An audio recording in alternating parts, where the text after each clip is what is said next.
Hello and welcome to Best for Women Live. So delighted to have you here to join me with my guest, Marnie Mycroft. She is the owner of Ontario, and I'm delighted to have her with me as a guest. Now, she should be joining us imminently. We're just waiting for her to pop in. And there she is. Hello and welcome. Hi, Brooke. How are you? I'm great. I'm so glad to have you here. Well, thanks for having me. This is fun. I don't do these a lot, so you'll have to forgive me if I'm a little awkward. All us bookish people. Well, first off, there's no forgiveness needed. Thank you for coming to join us. This is fabulous. So, Marnie, to start a Monday. You know what it is? That is the whole thing, right? One of the best ways to start a Monday.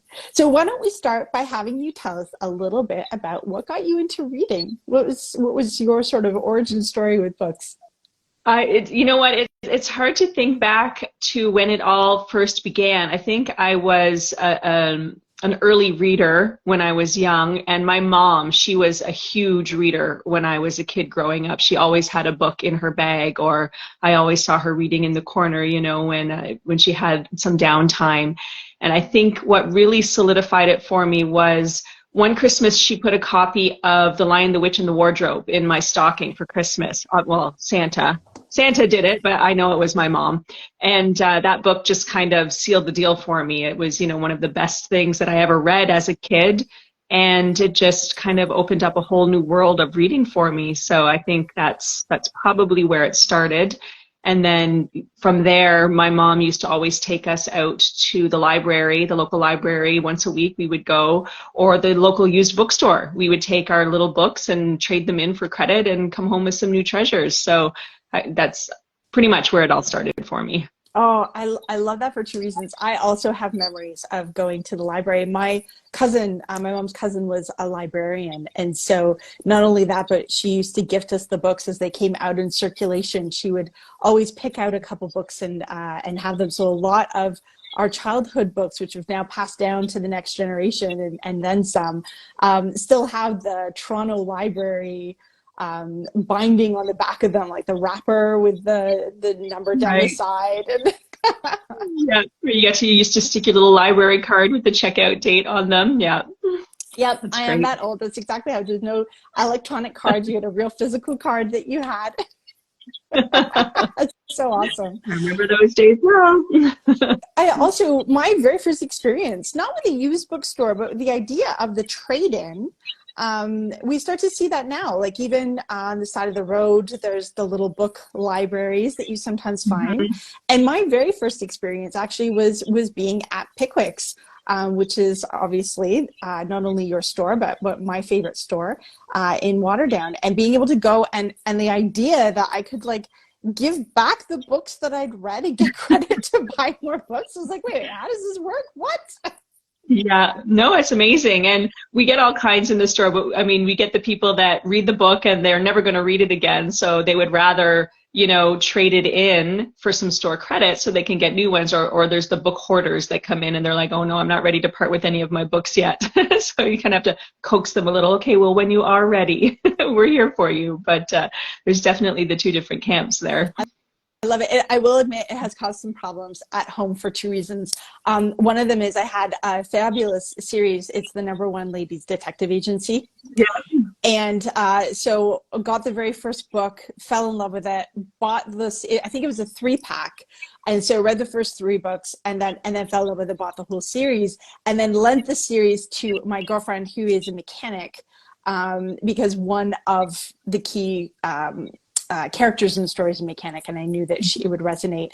But of course, my spouse is looking for something for me to read and discovers this series, doesn't see it in the house, and buys me the first book. And I'm like, oh no. And then it happened again, a second time, with is it the Thursday Murder Club? Yeah. Yep. Yeah. One more time, and he was all excited. He's like, oh, I've researched it, and I found you this book. And I'm like, I've already read it. I turned it back in again. Yeah, that happens a lot in my house too. My husband just gives up. He's like, you just read way too much. I can't keep up. So you let me know what you haven't read. One year he actually signed up for a Goodreads account. He's not a big reader. He does read occasionally, and then he requested me as a friend on Goodreads, and I'm like, what is up with this? My husband doesn't read enough for this. But he had signed up specifically to see what was on my to be read list so that he could try to pick some books off my to be read list for a Christmas present. Oh, that's so thoughtful. I love that.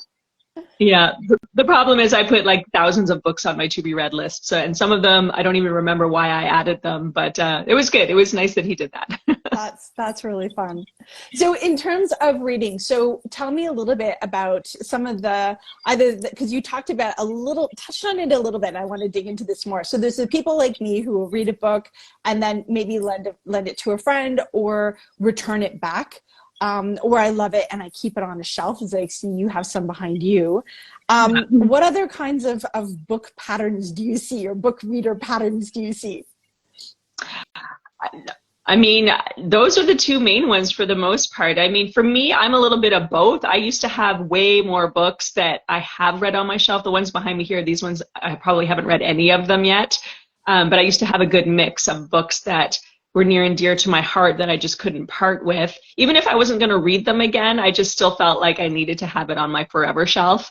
And then there's the ones that you read once and you're like, yeah, it was okay, but I'm never going to read this again. And you're okay to kind of trade them in or pass them on. But I'm definitely one of those book lovers that if I do lend you a book and I expect it back in the condition in which I lent it. So there are certain friends I know I can lend my books to and I have no problem with it. And other friends, every time they ask me, I'm just kind of like, I don't have that one on my shelf right now. Someone else has borrowed it.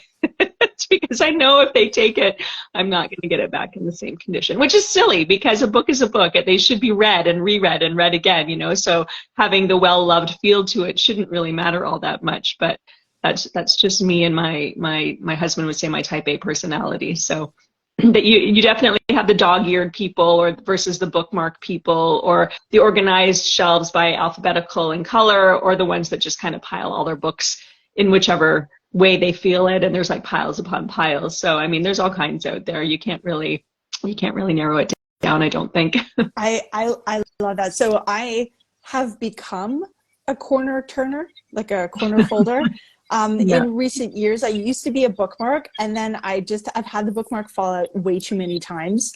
And then you're so caught up in the book that you actually can't find where you were. So I've given up, and now I'm a page corner turner, I'm afraid. But my sister-in-law is like that. You sort of read and you crack the book to read. There shall be no cracking of the spine. They like barely open it so you can read the pages. I love it. I'm not quite that crazy, but yeah, there are definitely people like that out there. But those are the ones that I like to have come into my store because they bring me excellent quality books. And so tell me a little bit about that. What made you decide that you wanted to own a bookstore? Like, you obviously love reading. So how do you make that transition? Well, I mean, it's just one of those things where, as any book lover knows, like you just always have these ideas in your head that, oh, wouldn't it be wonderful to spend your days in a bookstore? You know, I think every avid reader kind of has those fantasies at some point, whether they would actually do it or not, who knows? But I think from a young age, I always kind of had that idea in the back of my head that it would be wonderful to own some kind of a bookshop or, you know, just something like that. Never ever thought it would happen. But the last 15 years I had been working for the same company, and it was just getting increasingly more and more apparent that it wasn't fulfilling me. And I didn't see myself there for the next 10 to 15 years. Like, I just thought, oh, there's no way I'm gonna last that long working in the same corporate, you know, environment. So I had been moaning to my book club for I don't know how long about how I hated my job and I needed a change. And I had applied to several other type of bookish jobs. I even applied to my local library, and my book club friends put together this little video to send with my resume to, you know, to say, you need to hire her. She's like all about the books. She'd be a great fit for your team. Needless to say, I never even got an interview, which was kind of soul crushing. But I just thought, okay, well, you know, whatever. So I'd kind of given up hope a little bit. And then Cheryl, the previous owner of Pickwicks, had posted on Facebook that she was looking to move on and sell the shop. And my good friend Ashley in my book club, she saw the post and posted it in our little book club Facebook group. And she's like, Marnie, this is calling your name. Like, we know how unhappy you are. This would be the next best move for you. And again, I just kind of laughed it off a little bit. Like, I mean, I've never owned a business. I'm not a small business owner. I don't know anything about running a business. I know books, but I don't know, anything else, like in terms of running and operating a business. And they're like, well, what harm is it to just go in and talk to Cheryl and see what she says? And Cheryl made it very clear that she wasn't going to sell to just anyone. She wasn't looking to just offload the store. She had given herself a time period. She's like, if it takes me 2 years to find the right person, then so be it. But I don't want to just dump the business and have someone come in and maybe, take it and change it or close it down altogether. She wanted someone who was interested in keeping the essence of Pickwicks alive, the used bookstore, the community cornerstone. So I went in and I mentioned it to my husband, and he was like, okay, where's it? Maybe go talk to her and see what she says. And again, I don't think that he really thought that it would be something that I would end up, pursuing, but he was like, sure, go talk to her, see what she says. And the minute I walked into the store, I was like, oh, yeah, this is what I want to do. This is where I want to be.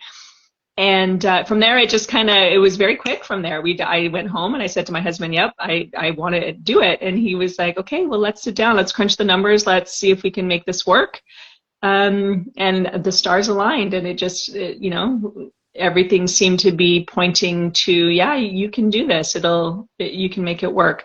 So I went back to Cheryl and I told her I was very interested, and I guess she felt like I was the right fit. So we ended up making a deal, and here I am. I have my own bookstore. It's like, I still feel like I'm living in an alternate reality, to be quite honest. Like, I can't even, some days I can't wrap my head around the fact that I actually did this.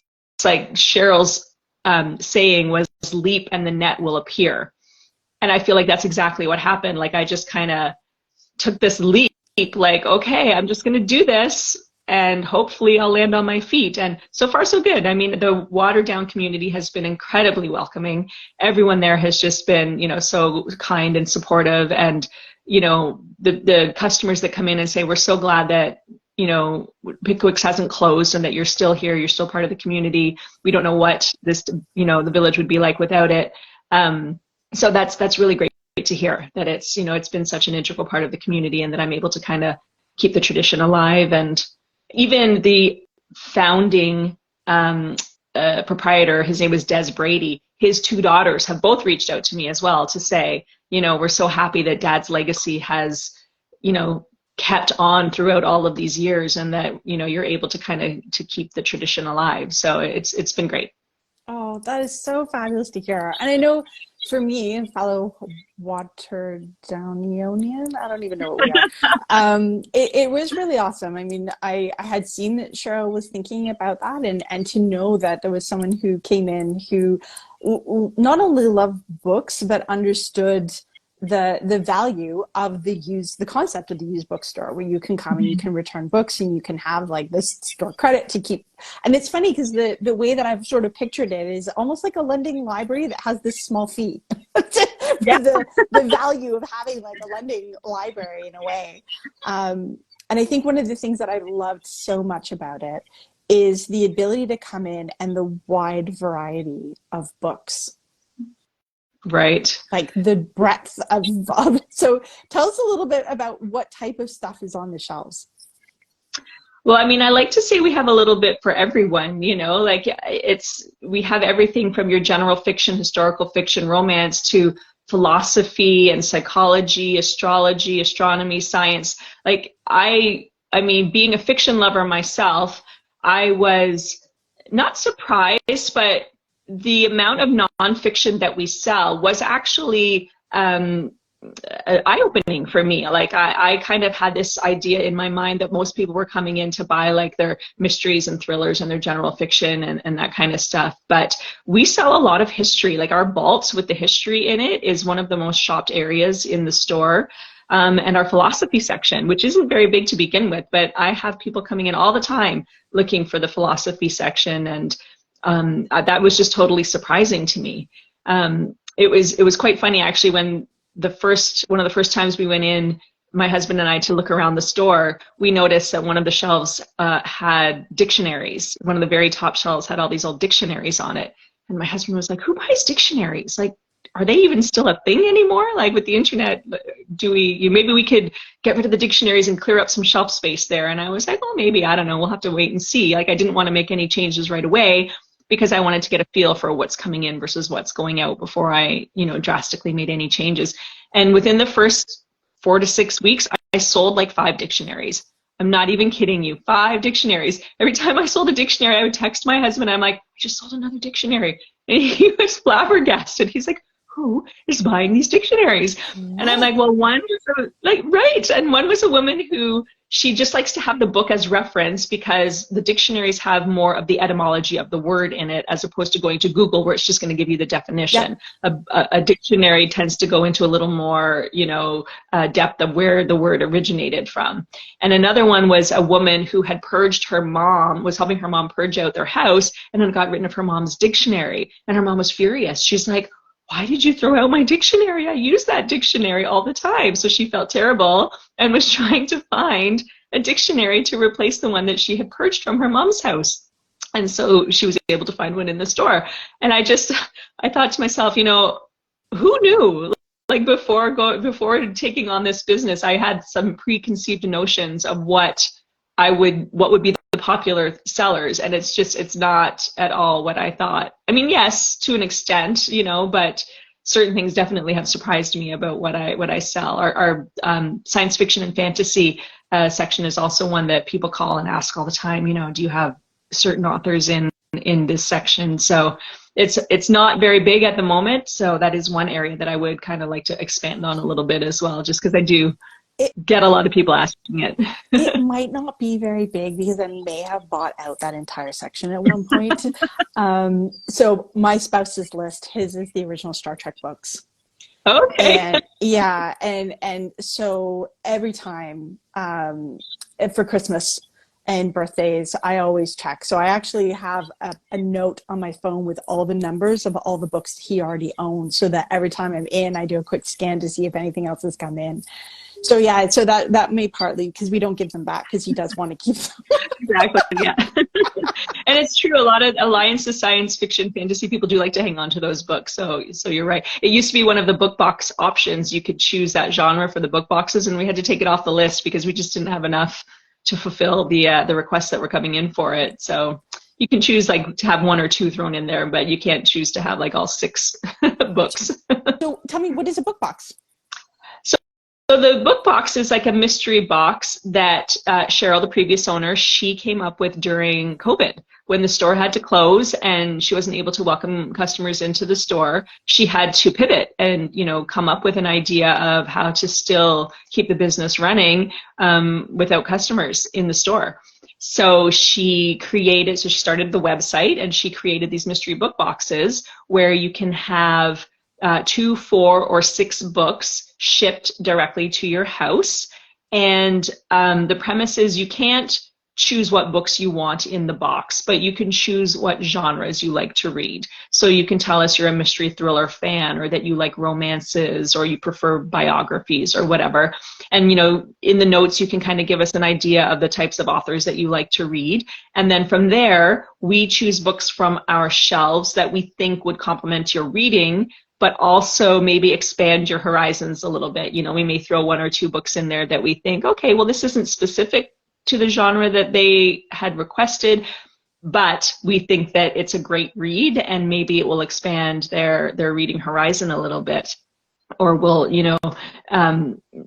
some people will say, surprise me. And those ones are almost the hardest ones to fill because you're like, okay, well, surprise me, and we have all of these different books to choose from. It's a little hard to narrow it down sometimes, So if you give us a little bit of an idea of what authors you've read in the past, what you like, what you don't like, then it kind of helps us out a little bit. But the surprise me ones can be kind of fun too, because then I'm just kind of like, okay, well, I know what I like to read and I know what my friends are reading, so maybe I can just kind of go based on that. So it's been great. And honest, kudos to Cheryl for coming up with the idea, because it did keep them afloat during COVID, and it's been super popular ever since.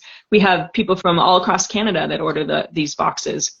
This one woman lives in a little village in Halifax, like near Halifax in Nova Scotia, and she's like, there are no good used bookstores near me that are within driving distance. So I would rather order a book box from you and have it shipped to my house than try to, drive around finding a used bookstore. It's even more economical to have it shipped out to her than it is for her to try to find something where she lives. So it's been great that way. I love that for a few reasons, because I take a bit of a similar philosophy. I mean, you and I first started chatting on Instagram when I found out you had started, and to welcome you. And then the other piece along with that, though, was being able to actually, like, and you'll keep getting these from me. Do you happen to have in stock? Yeah. And the truth is, I'd rather check with you first, right? Like, Mm-hmm. I'd rather know, do you have this book? Because I would much rather buy from you than to go and order a fresh new copy, right? I'd rather know that I'm having something like paper that it already exists and has been read or loved or even highlighted. Doesn't matter to me. I'm looking for a copy of the book, and I'd rather support you than to go and order a fresh book. Right, which I love. I mean, I get these texts and emails all the time with people asking me, I'm looking for these specific books. Would you happen to have a copy? And I love that. And I always say, thank you for checking with us first. I love to look through the shelves and see if we can find a book that someone is looking for. And like you said, keep it in circulation and help them find something that's been previously owned, as opposed to having to go to, Amazon or something like that to try to find a copy of it. Because, as convenient as that can be, you want to support local, and you want to kind of have that circular economy going, where you keep the books in circulation, which is a big reason why I love used bookstores so much. Having that sustainability aspect, is something that it's near and dear to my heart. So I love that as well. So thank you for checking with me. Always. Well, and also turning the books back in, right? Because I think that's another element to it, is not just, well, here's the book, but then also being able to give that book back, to put it back into circulation, right? As opposed to keeping it on the shelf, if it's one that you're not going to read or have some sentimental value to. Right, exactly. And I love too when people bring their books back to me and they give me a little bit of not even necessarily a story, but they're like, oh, I really loved this one. This one didn't catch my fancy. I couldn't really get into this one. And that kind of helps me too, because if I haven't read the book, then at least I can say, if the next person comes in, this one was just brought in, and, the person who brought it really loved it. So, I can recommend it that way. So the books that come in with a bit of a story is good as well, because you can go on to Goodreads and you can look at what other people are reading, but sometimes it's nice to have a personal recommendation from someone that you know. Yeah, no, absolutely. I love that. So in terms of being a new business owner, you've always read. And you've read, sounds mostly for pleasure and just sort of a habit that you started as a child. But did you find, like, for people like me, I have a stack of books. And I mean, you've got a bookshelf of books behind you, books you plan on reading. I'm just one of two. I tend to have a stack that I keep beside me, and I'll sort of pick and choose. So tell me a little bit either about, like, is it more of a true pleasure and rest? Is it part of your stress management? Like, how have books really played a role for you that way? Oh yeah, I 100% read for pleasure only. I'm not a person that likes to read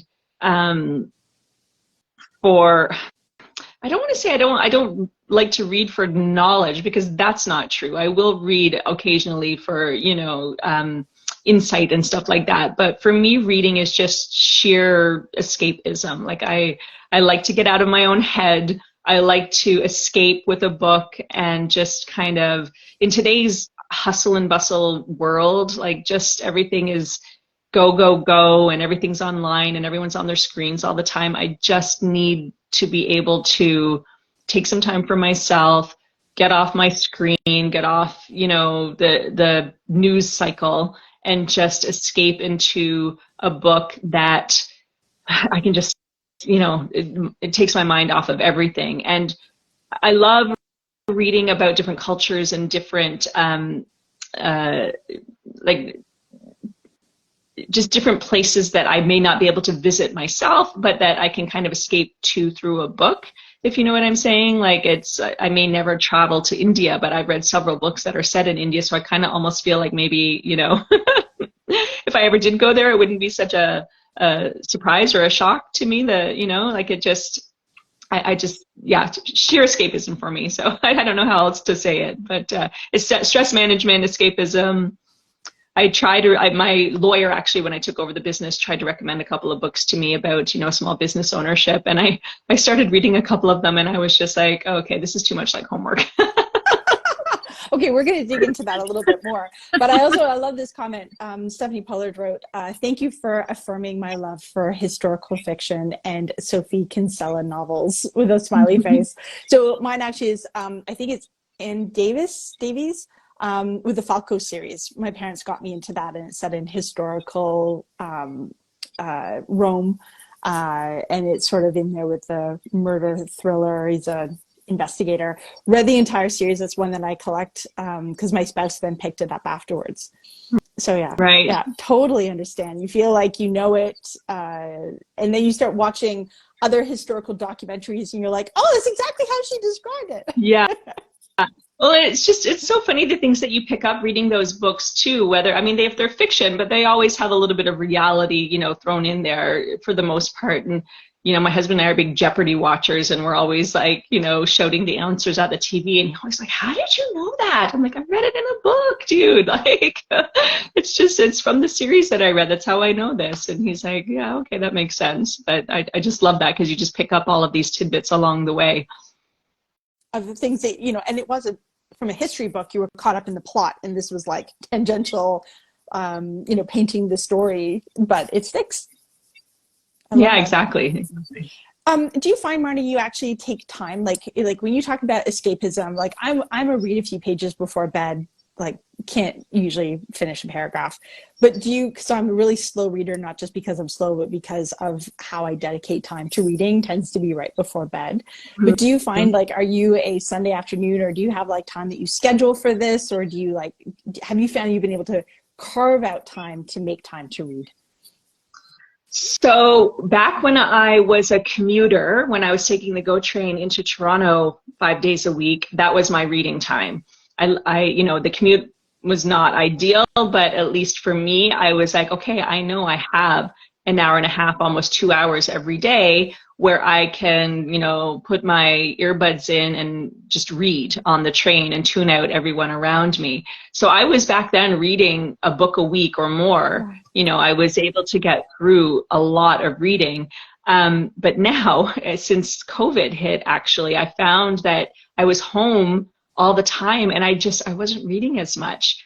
And I think a little bit with the COVID as well, it was just, I couldn't settle, like I couldn't focus. Just the whole, pandemic mentality just had everyone, there was a lot of anxiety around it too. So I felt like I couldn't sit and focus on a specific book. I pick a book up and I try to read it, and my mind would be going all over the place. So I didn't read as much. And now too, being a new business owner, I find I don't have quite as much time right now as I would really like to, but I do try to make a point of reading every night before I go to bed, whether it's just a couple of pages or a chapter or two, but I'm like you, by the end of the night, I'm like exhausted. So it's like I get a few pages in sometimes and then I have to put it aside.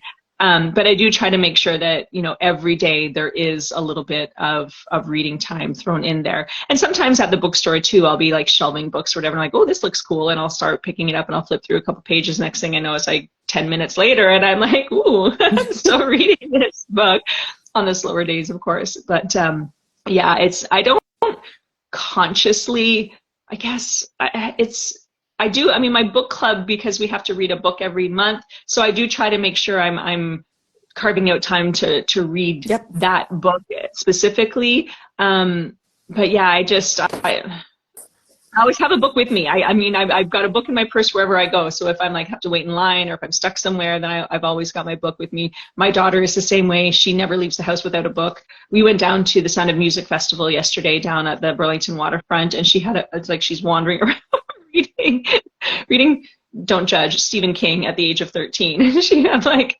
sweetie, look up, look around. And she's like, yeah, this is a good part, Mom. I'm good. Okay. still remember going to the library to get books and reading them on the way home. And like, heaven help me, it was like crossing major roads and yeah, totally oblivious, head down in the book. I don't think I can do that now. As now that I'm older, I have vertigo, and I don't think I can read a book at the same time. It's a skill for sure. It is a life skill. But yeah, my daughter's the same way. She'll have a book read before she even gets it home half the time. So we went on vacation last summer. She brought 4 books with her, and we ended up having to buy 5 more while we were there because she went through her books so fast that she's like, I need something else to read. And I'm like, I don't know how you're going to get all these home. But she found a way. She was like shoving them down the sides of her suitcase and sticking them in her backpack. But yeah, which is a great problem to have. But 100%. I think one of the other things that is really valuable, and you've shared a little bit of this, is just this sort of passion for the story, but also the passion for the reading. And I say that because, you know, here we are sharing memories. You open by sharing how your mom used to carry a book around in her purse, and you always have a book, and now your daughter always has a book. Yeah. And so I think part of it is just the encouragement to be able to read. But I think there's also something emotionally powerful about having time to read, because I still remember one of my coaches sharing about spending an afternoon in the hammock and reading and getting really emotional because I couldn't imagine spending a day reading and how much I would love that, and that I didn't have capacity for that in my schedule. So there is sort of that reading for pleasure, but I think there's a lot to be said for creating the space for yourself to have that time to read for pleasure.